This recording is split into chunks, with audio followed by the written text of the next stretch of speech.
Welcome to the AI Applications Podcast, where we talk to people who are building applications based on AI. I'm your host, Greg Helmstetter.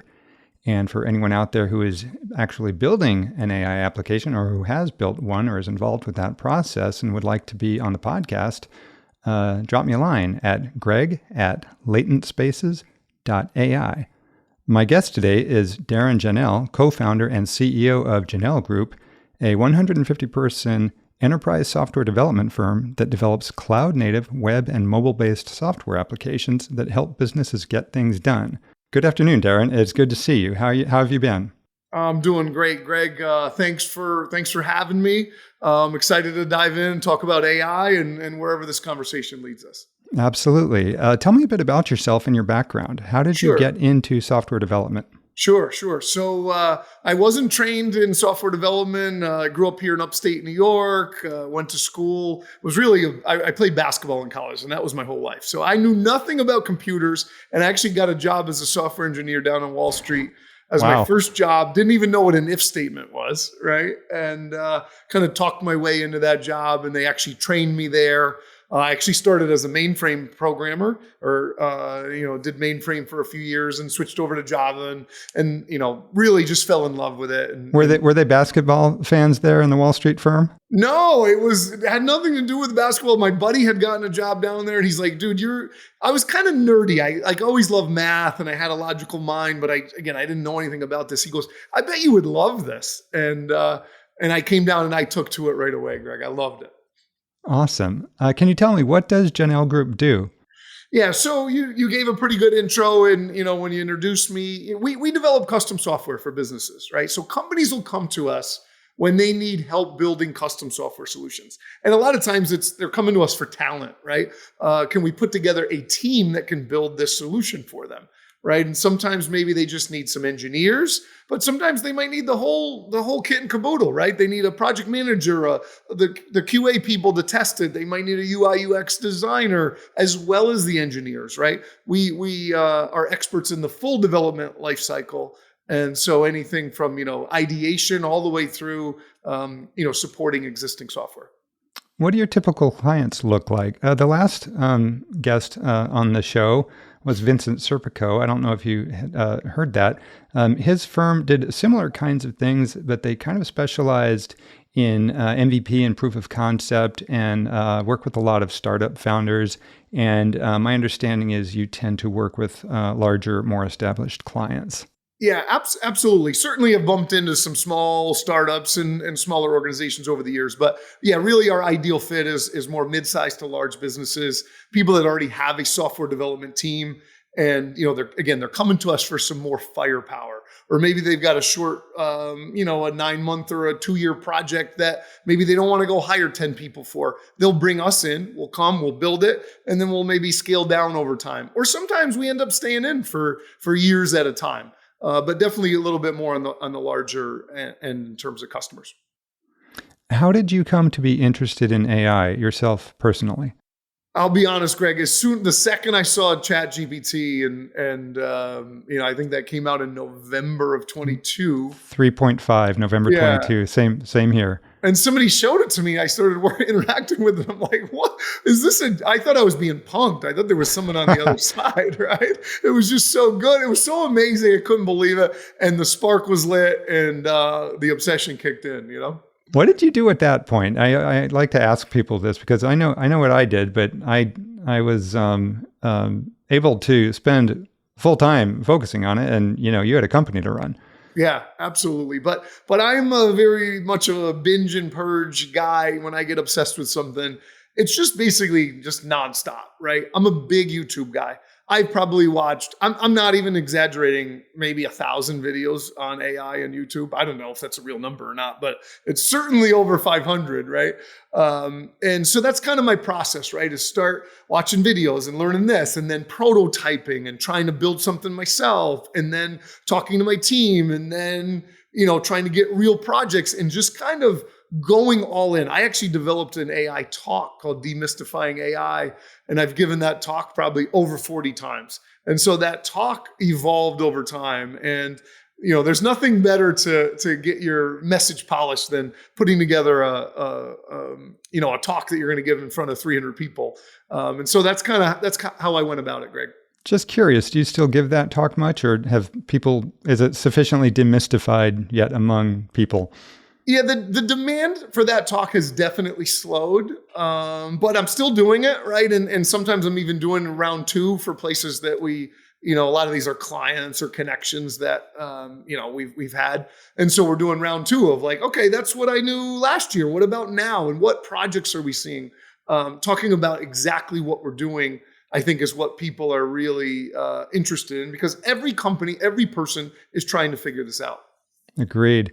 So I don't know about you, but for news, I watch a lot of YouTube as well. I'd have to say my 2 go-tos that I pretty much catch everything they drop. Matthew Berman, when he reviews the models as they come out, puts them through his own little evals, which is fun. And then Matt Wolf, I've never met him or anything, but he seems like such a nice dude. And the way he covers tools is just, he's awesome. Do you have any favorites? I love those guys, and how you and I met is the Entry Point guys, right? Yep. We both. Mark, I think he's the CEO of Entry Point AI. They're a software solution that helps you fine tune models, large language models, and it's really cool. He has great YouTube videos. I think both you and I, Greg, were watching his YouTube videos and signed up for his fine tuning masterclass, which I highly recommend to anyone. That class was awesome and really kind of walked us through actually fine tuning models and found out, hey, it's actually not that hard to do. It's not that hard. Now, to do it well and implement it in a whole solution, that's probably a little bit of a heavier lift. But they've got a good tool, though. I mean, they really do kind of make it easy. Yes. Mark Henning is his name, by the way. That's right. Mark Henning. And so, so he's one of my favorites, and the names you mentioned as well, I like. So what has your experience been with AI in actual projects? And maybe I should back up and say, what kind of interest are you seeing among your clients for AI applications? Sure. So a ton of interest, I think. I think everyone is trying to figure this out, like I said. And we're seeing everything on the spectrum from like, hey, I kind of don't even know what this is, to like, I know a little bit, to, maybe they're actually implementing some AI projects already and are starting to have a deeper understanding. So we're seeing kind of everything on that broad spectrum. In the more last year, it was more consulting on their AI strategy. We're still bumping into that. And now we probably got, I don't know, 4 or 5 active projects right now, working with clients using RAG, retrieval augmented generation, right? Fine tuning some models. Again, maybe sometimes it's just simple wrappers, around AI tools, or just leveraging like a simple AI tool to make a process easier for themselves. So we're kind of seeing the whole gambit. And the one overarching theme, I think, is a lot of confusion and uncertainty is what we're seeing. Even the firms that are using it, they're kind of like acknowledging like, yeah, we don't really know where this is going, but we want to start learning it, and we're going to dive in and see where it goes. Are you finding, word on the street is that enterprises are adopting this kind of from the bottom up? Users are snaking it in for their own personal workflows, and it's been much slower at the top as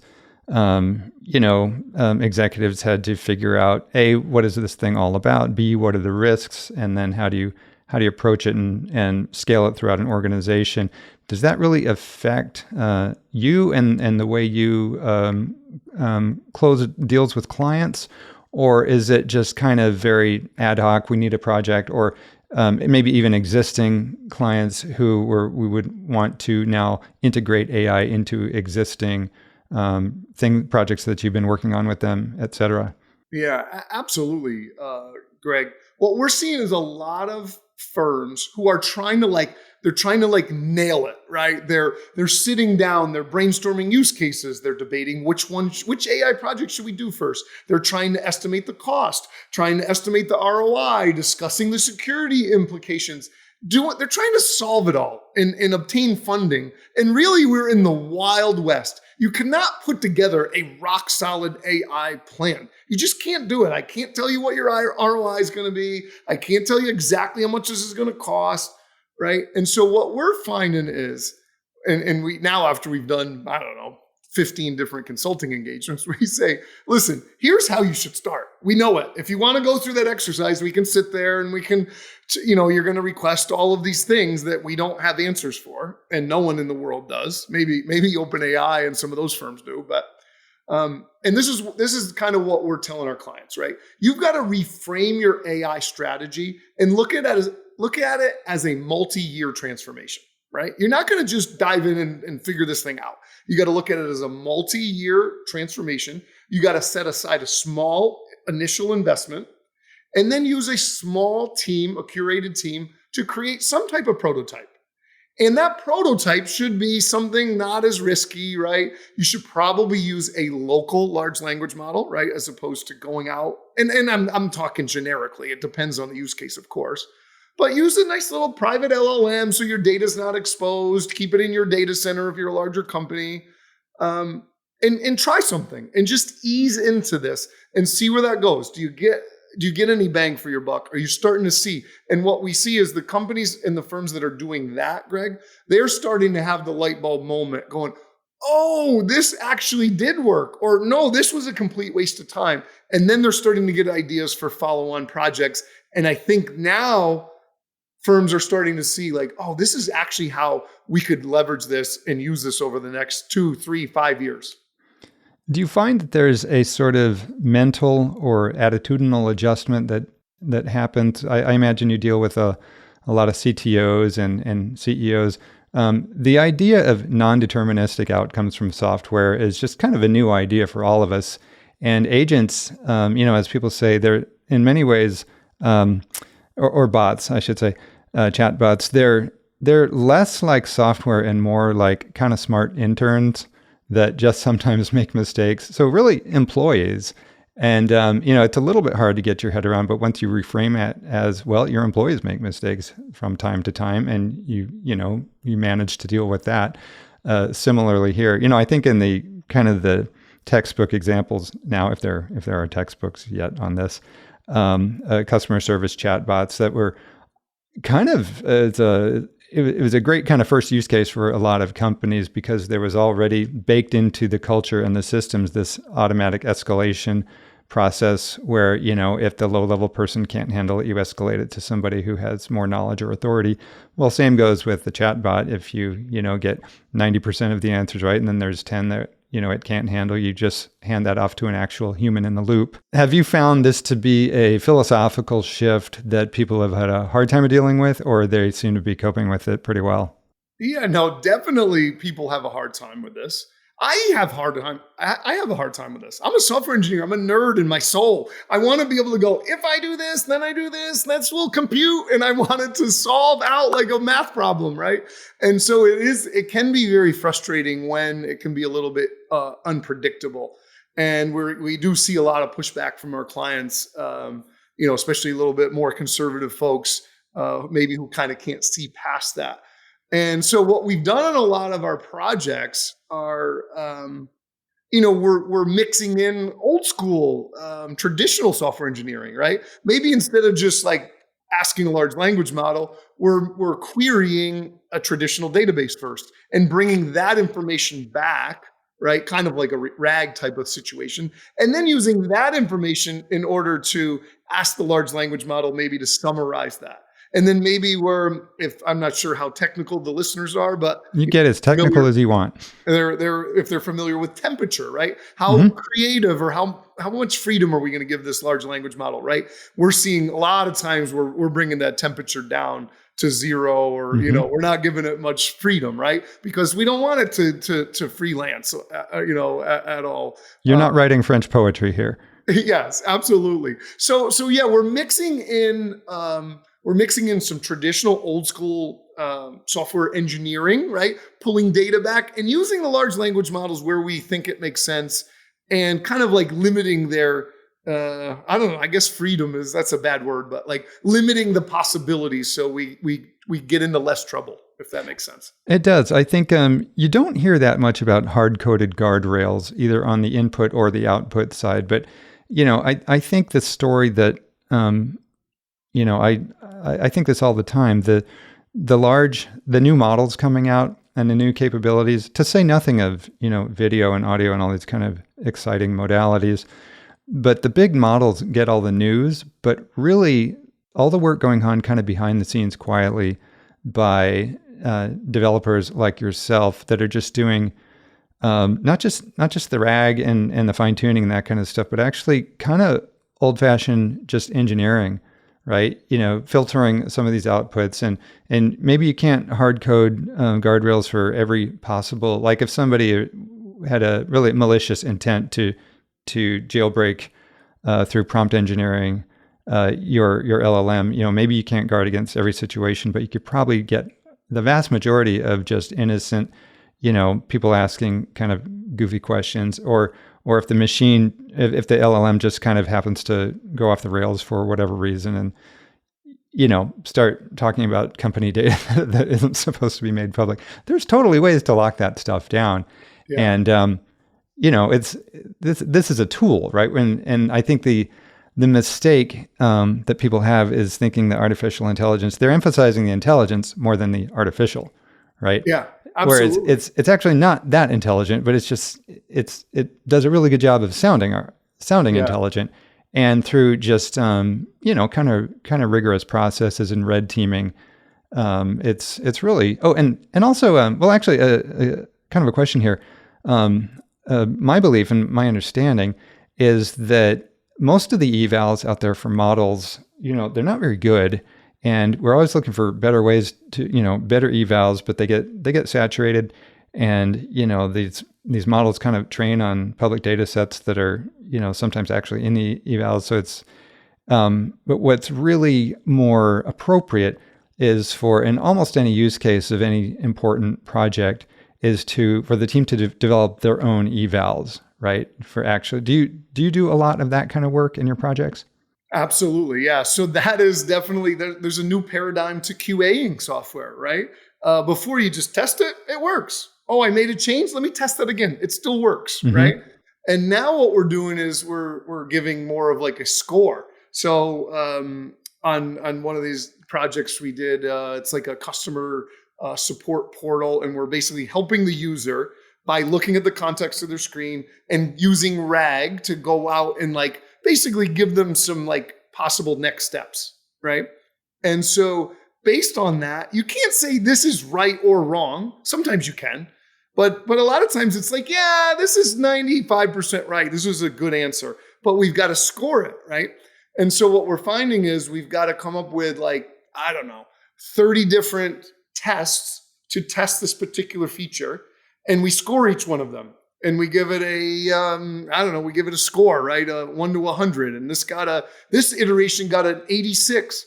Now I tweaked something, I changed some stuff. Let's run all 30 tests again. Now it got an 89. I can say that this is working better now, right? As opposed to just trying a few different things and anecdotally with a gut feel saying it's better or it's worse. It's actually really challenging to. You got to be more scientific about, is the change I made, did it make it better or did it make it worse? Does that make sense, Greg? Absolutely. That's really interesting. I understand that LLMs actually are pretty bad at assigning probabilities to things, but if they're fine-tuned, they're actually quite good at binary classification. And so what you can do is you can create a little ensemble of like 10 judges, okay, and run the output of the main LLM through this little like kind of like a jury panel, okay?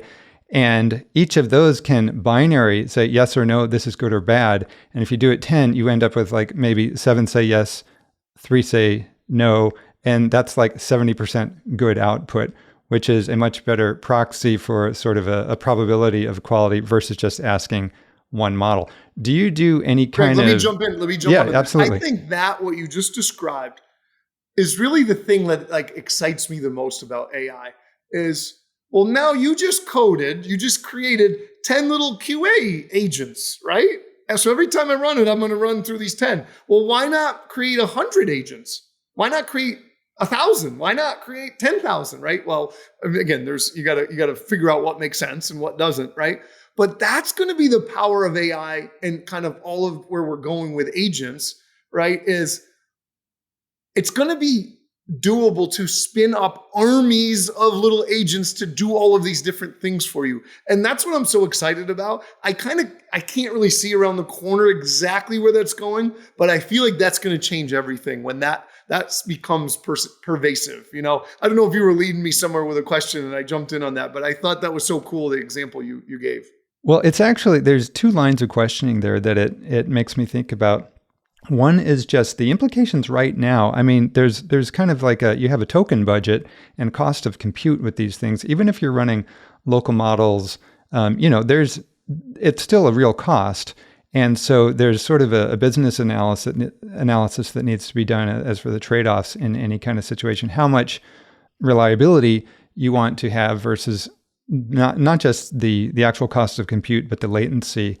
If this is kind of a batch process that's running overnight, that's a very different situation than if it's like a real-time chat interface with, a customer-facing application. Okay. And then the other thing is, I think that, or the other sort of line of questioning is that, I mean, I totally agree. Spinning up these systems that have really, n number of agents to throw at any problem, and especially in situations where you have as much compute time, inference time, as you want.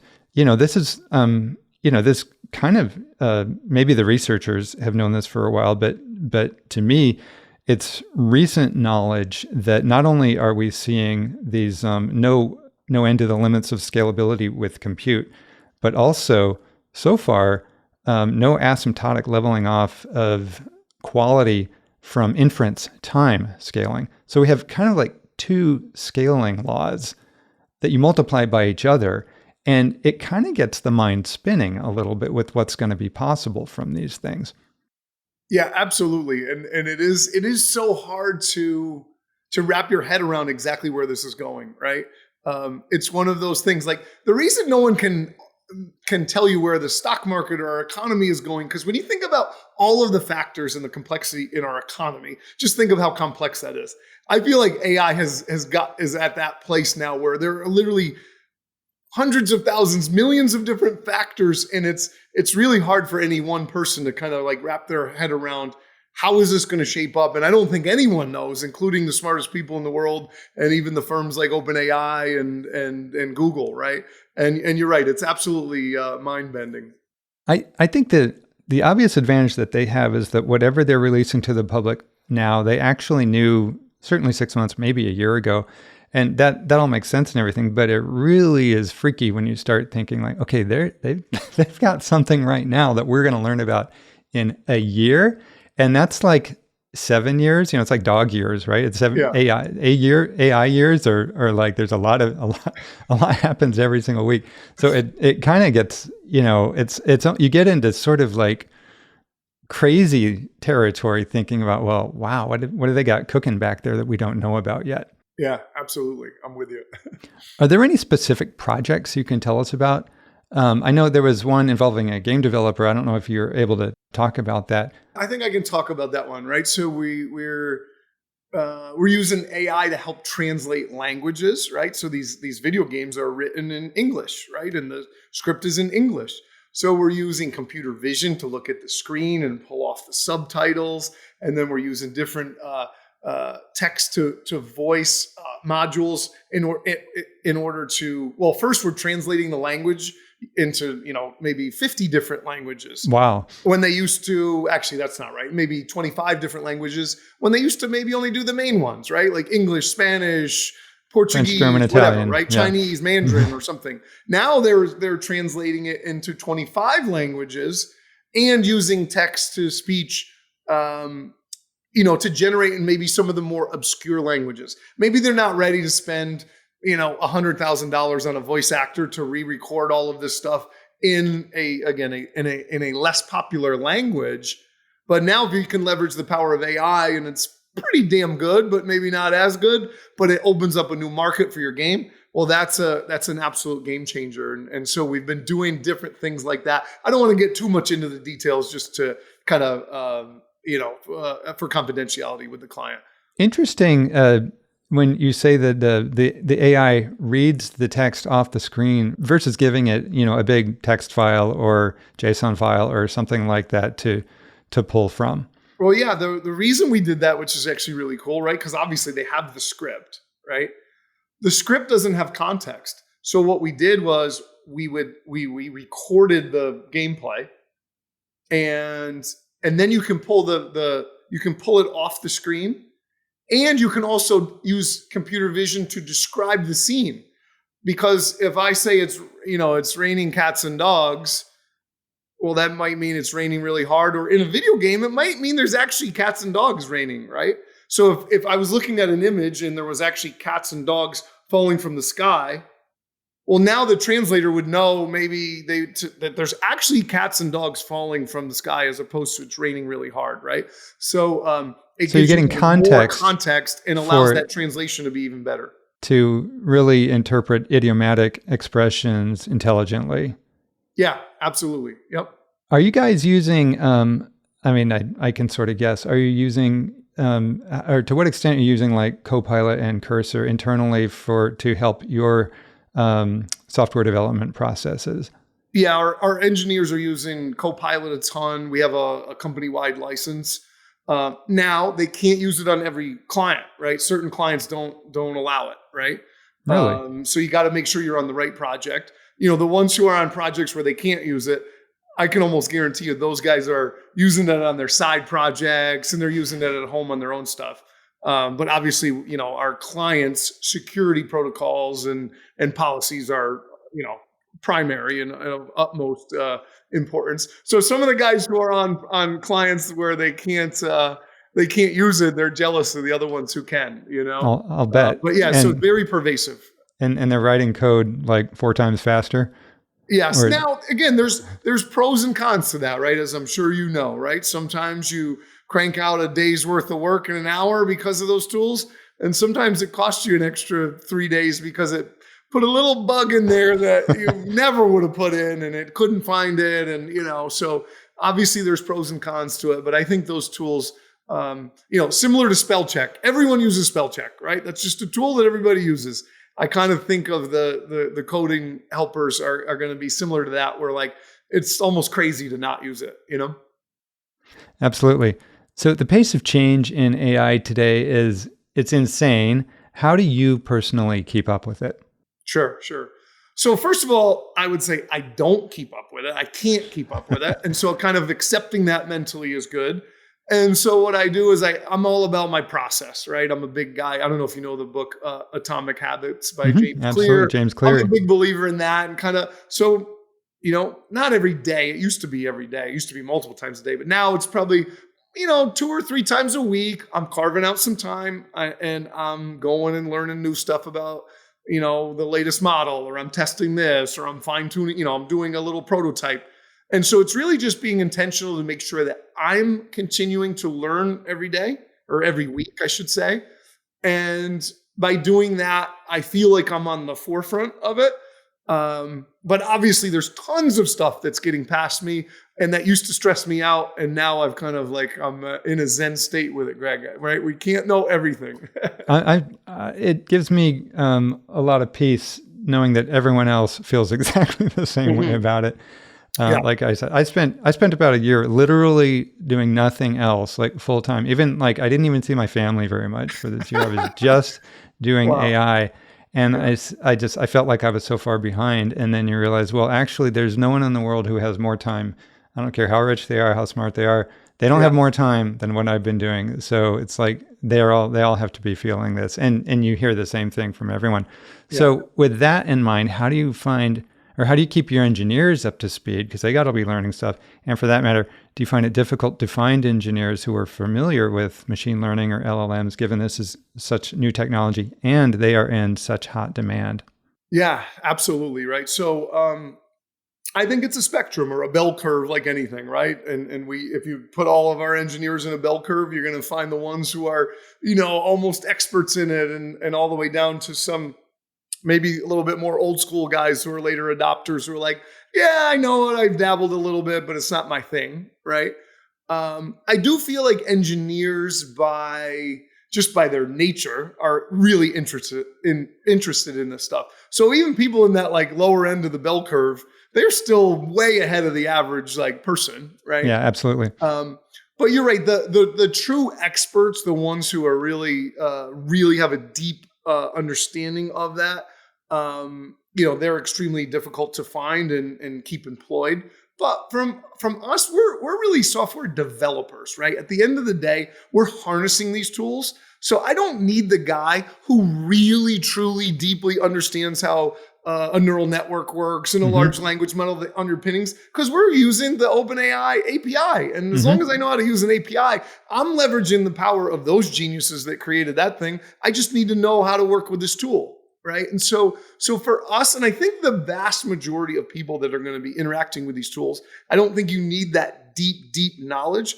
I consider myself, Greg, an expert in AI. What does that word mean? If you quizzed me and took me in a neural network class, I would get an F. I don't understand that stuff. So I think maybe somebody who understands that would say, how dare you call yourself an expert, right? But for what I need to know, I think I'm in like the top, I don't know, 5% of people in terms of my knowledge of this type of stuff. And I think a lot of our engineers are as well. And that's all you need in order to harness the power of it, right? I don't need to know how my iPhone works. My mom uses it and she's taking pictures and she's sending texts and videos and she has no clue how any of it works, but she knows how to leverage the power of it, right? And so I kind of think of it in that way. So more LangChain, less PyTorch kind of sounds like. Yeah. And a lot of LangChain has become obviously super popular, but a lot of people express a lot of problems with it.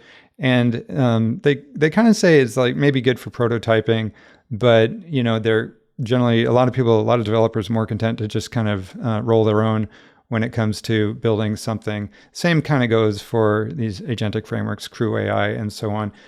Do you guys have any particular, assuming you're working a lot in Python, any particular libraries that you really are finding extremely useful or leaning on a lot, or do you tend to build your own stuff? I'd say it's a mixed bag, Greg. It really is. The one thing on this is, you mentioned like LangChain's great for prototyping. What I have found when it came to real projects, the real projects we've done maybe over the last, like, let's say, I feel like the last 8 months or so is really when we really sank our teeth in with our clients. It was actually a little bit of a bummer. Like we quickly prototyped something and it was awesome, but it wasn't there. And so to get it over the hump was actually old school and arduous and like not as fun and sexy as going so quick. And look, the AI is magic. And I built this in 3 days and it's, and so that was kind of like the big letdown. So, even with all the frameworks you mentioned and the tool sets, like they're awesome. Watch a YouTube video and it looks like, oh my gosh, I'm going to be out of a job because this thing can do everything. Well, no, then you start to actually do it in a real project where there's actually data security concerns. And then we can't really mess up this answer. And all of a sudden things start to change and I guess reality sets in. And it's been almost a little bit disappointing for someone who was like, I'm such an AI nut and I'm obsessed and I'm an advocate. But it's also been a little bit of a letdown in terms of like the real world applications. Not saying that we haven't done some awesome things. We have, and I think there's more to come. But it was just, I don't know. It was something that took me off guard that we experienced. Does that resonate? Oh, absolutely. Do you find, you mentioned that you kind of, it runs the gamut, but do you think you do more simple API wrapper type applications, or are you doing a lot of fine tuning and RAG sort of stuff? Not a lot of fine tuning, but a ton of RAG. I feel like I feel like literally for us over the next 5 years, there's, I don't know, I'm making 1,000 different projects where we're going to use RAG. Because every single company, every single large organization, actually big or small, they've got their own information, they've got their own data, and they want to interact and get at that easier and better. And that's just like the classic, that's classic RAG, right? And one of the things that I learned, and like, if people are familiar with RAG, a lot of times you're using a vector database, right? And just like kind of classic like vector embeddings, that was a tool that's like a concept or something that's been around for a while, at least is my understanding. And it's not really like AI. It's just like, it's like vector search, which again, it's my understanding it's been around for a while, but I hadn't become exposed to it until we got into this AI thing. And so just vector embeddings and using vector search is just such a powerful thing. Sometimes we just use that and we don't even use a large language model. Now, is that AI? I don't know. I guess not. It's like, just like we're using a vector database and we're pulling data back using vector embeddings. And so semantic search, basically. I'm sorry? Semantic search. Yes, absolutely. And just like how powerful that is. I mean, I think back to like so many projects where we were doing like classic like SQL queries to pull out all this complex stuff when really I just wish we knew about vector embeddings back then. Maybe I was just ignorant, but so it's just been kind of interesting and surprising. And so I thought it was worth pointing that out. That is interesting and good to know. It seems maybe at this point, the models are so good, but it seems like one of the real opportunities for fine tuning is in mobile applications where you need to have a small model that can be performant, both in terms of latency and quality, and of course cost. I mean, if you're running it locally, it's presumably is running on an open source model on mobile and edge devices, and so that seems like I don't know any better way around that than fine tuning. Would you agree? Yeah, absolutely. I think that's such a powerful thing. And you know what I could see in the future is I think there's going to be these marketplaces of all these fine-tuned models, of all these different like little like use cases. Wouldn't that be cool? I think it's called Huggingface. Oh yeah, actually that is true. Huggingface already exists, right? But I feel like there's going to be something that's a little bit more, I don't know what the word is, but almost like an app store. Again, I guess you're right. Like for end users, but like, something, where you can just kind of hook into it and kind of create all this magic. And so speaking of fine tuning to all of your listeners, right? If you're out there and you haven't fine tuned a model, I want to encourage you to do it. If I was you, I would take Mark Henning's Entry Point AI course. Look up Entry Point AI, Mark Henning, fine tuning, and you'd find that. But it's surprising to me. I know I said this earlier in the interview. It's just surprising to me how easy it was to fine tune a large language model, and kind of, again, you get your own model, your own fine tuned model. It just blew my mind, that whole concept. And I think that's going to be something that separates a lot of applications, like you said, Greg.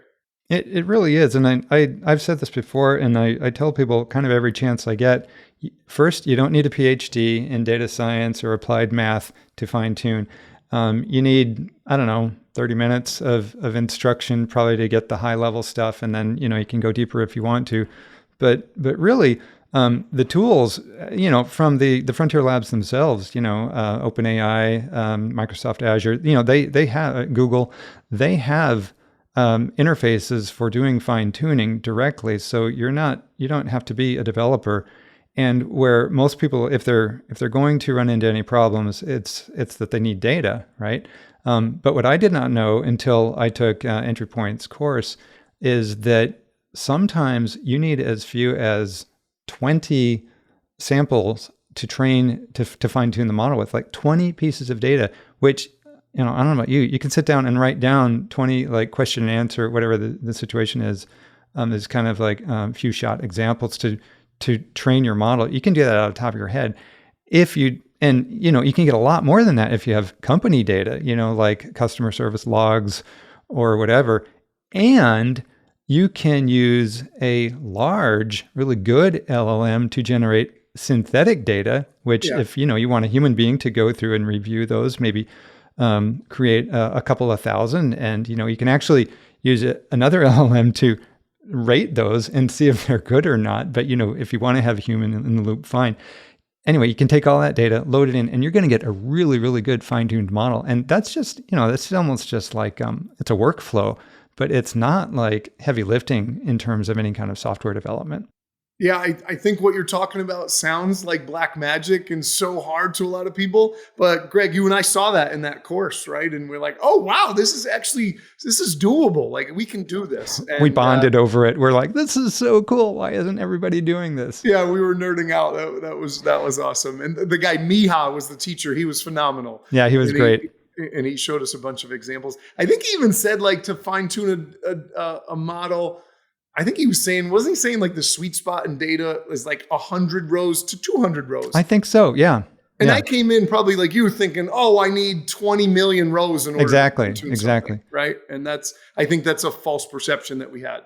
And speaking of Hugging Face, there's actually people who aren't familiar with Hugging Face. It's basically this kind of place where anyone who does an open source like language model or something like that, it's on Hugging Face. It's the place where you can get it, read about them, even sometimes test them out and stuff like that for any kind of model, not just LLMs, but image gen, all kinds of stuff. But also they have open source data repositories, and such that, for instance, I fine-tuned a local instance of Llama running on my laptop. I fine-tuned it to be a medical chatbot using a data source that was free to download on Hugging Face of just all of this like medical knowledge. And it just, you start poking around in Hugging Face and just searching what's available for data. It's from researchers, it's from public data sources, it's just from hobbyists sharing stuff, it's from companies. I mean, it's all kinds of stuff. And there's a good chance that the data you need might even already exist in large scales. So that's a resource people should be aware of. That's a great tip, Greg, because I think that's, like you said earlier, that's everybody's biggest challenge is finding good data. So great tip. So what excites you most about AI? And would you say you're generally optimistic or pessimistic? It's probably an obvious answer. I mean, anyone in this field, I don't think they'd be doing if they were generally pessimistic, unless they're only on the security side or something like that. But what's your take on the future of AI, and what are you most excited about? Yeah, I mean, I'm definitely optimistic. I'm so excited to see like what continues to come out.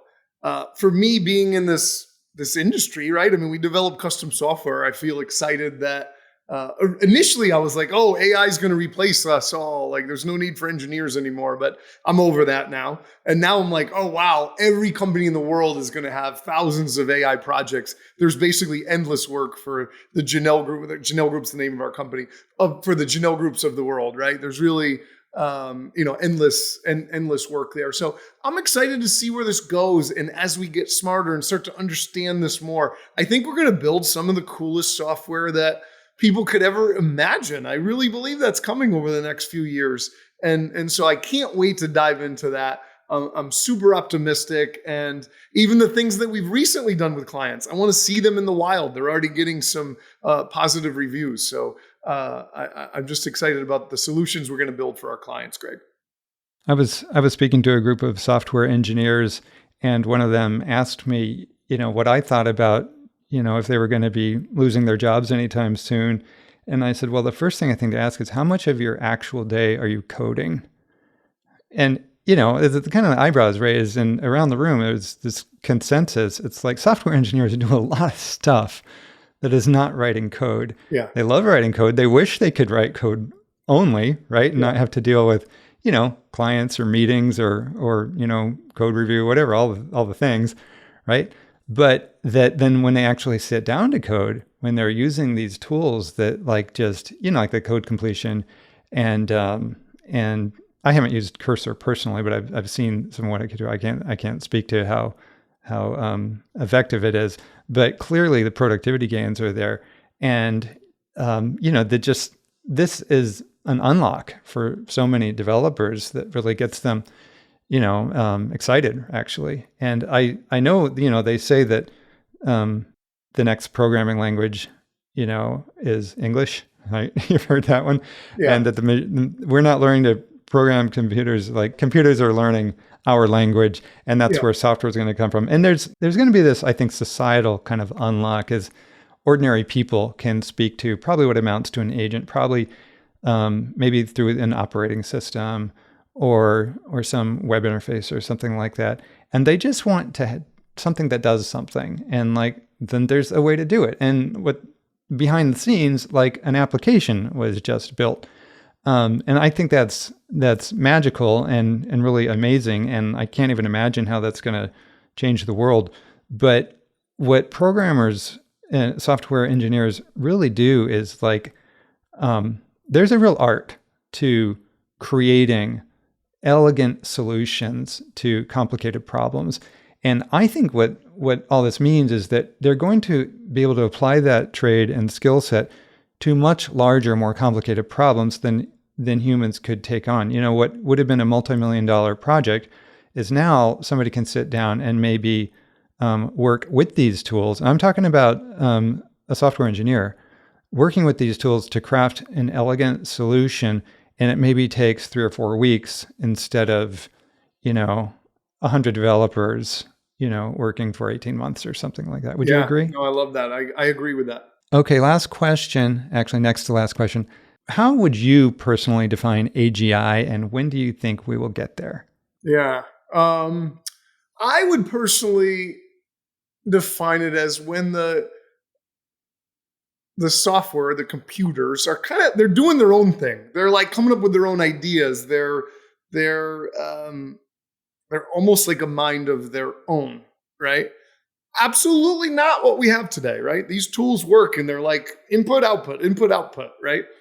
And sometimes it seems like they're doing that, right? Especially when a smart human programmer has been behind the scenes and set up a bunch of different agents that now do this and do that and do that. And it's like, wow, this thing is off running on its own. Well, no, it's just running a software program that's tying into a bunch of different systems, right?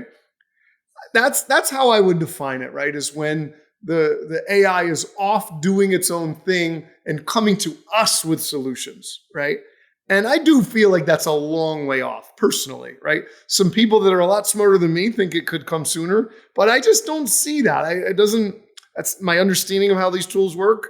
I don't see that coming for, I don't even know. I can't give a time frame, but I want to say decades. But I also didn't see ChatGPT coming. If you explain ChatGPT to me, I don't know, like even 3 years ago, I just go, yeah, that's not how it works, buddy. I guess you don't understand software. Right. so take my answer with a grain, but that's kind of my thoughts on it. Oh, that's really interesting. Anytime in any conversation about AGI, I just go, wait, stop. What do you mean by AGI? First of all, 2 things. One, it's many, many different definitions of the term. Even like in the research community, they have some, they have to sort of define their terms a little bit, because at the simplest, I think that probably the most common one is an AGI that can kind of perform any human knowledge work. So, not necessarily physical things like robotic or embodied,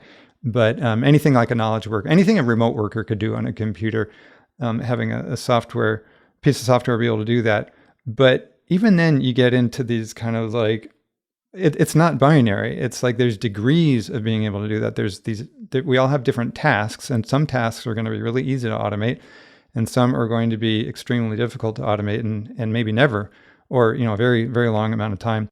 And so I think what will happen is that we'll kind of have this gradual sense that more and more is possible, and it'll just get more, every 6 months or something like that. And then at a certain point, it's almost like, it's like saying, when do you think social media will become big? Like, aha. And if you were like at 2010, you might have said on 2012. Yeah. It's like, well, wait, what do you mean by big? Yeah, do you mean kids are doing it or grandma's doing it, right? Yeah. Do you mean companies are doing it? Like, and this was like, there was an adoption curve, right? And it's really still happening. And it's like, anyway, it's the same kind of thing. And I find generally people, they like to really bucketize and think in, quantize in sort of binary, yes and no. And I think AGI is just going to be a lot more shades of gray than that. I agree. Yeah, absolutely. Anyway, well, thank you very much for your time, Darrin. This has been an excellent conversation.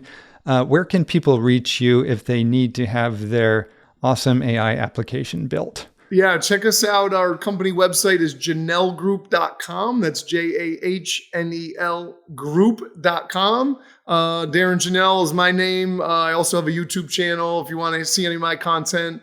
And yeah, reach out if you want to chat, and we'd love to help.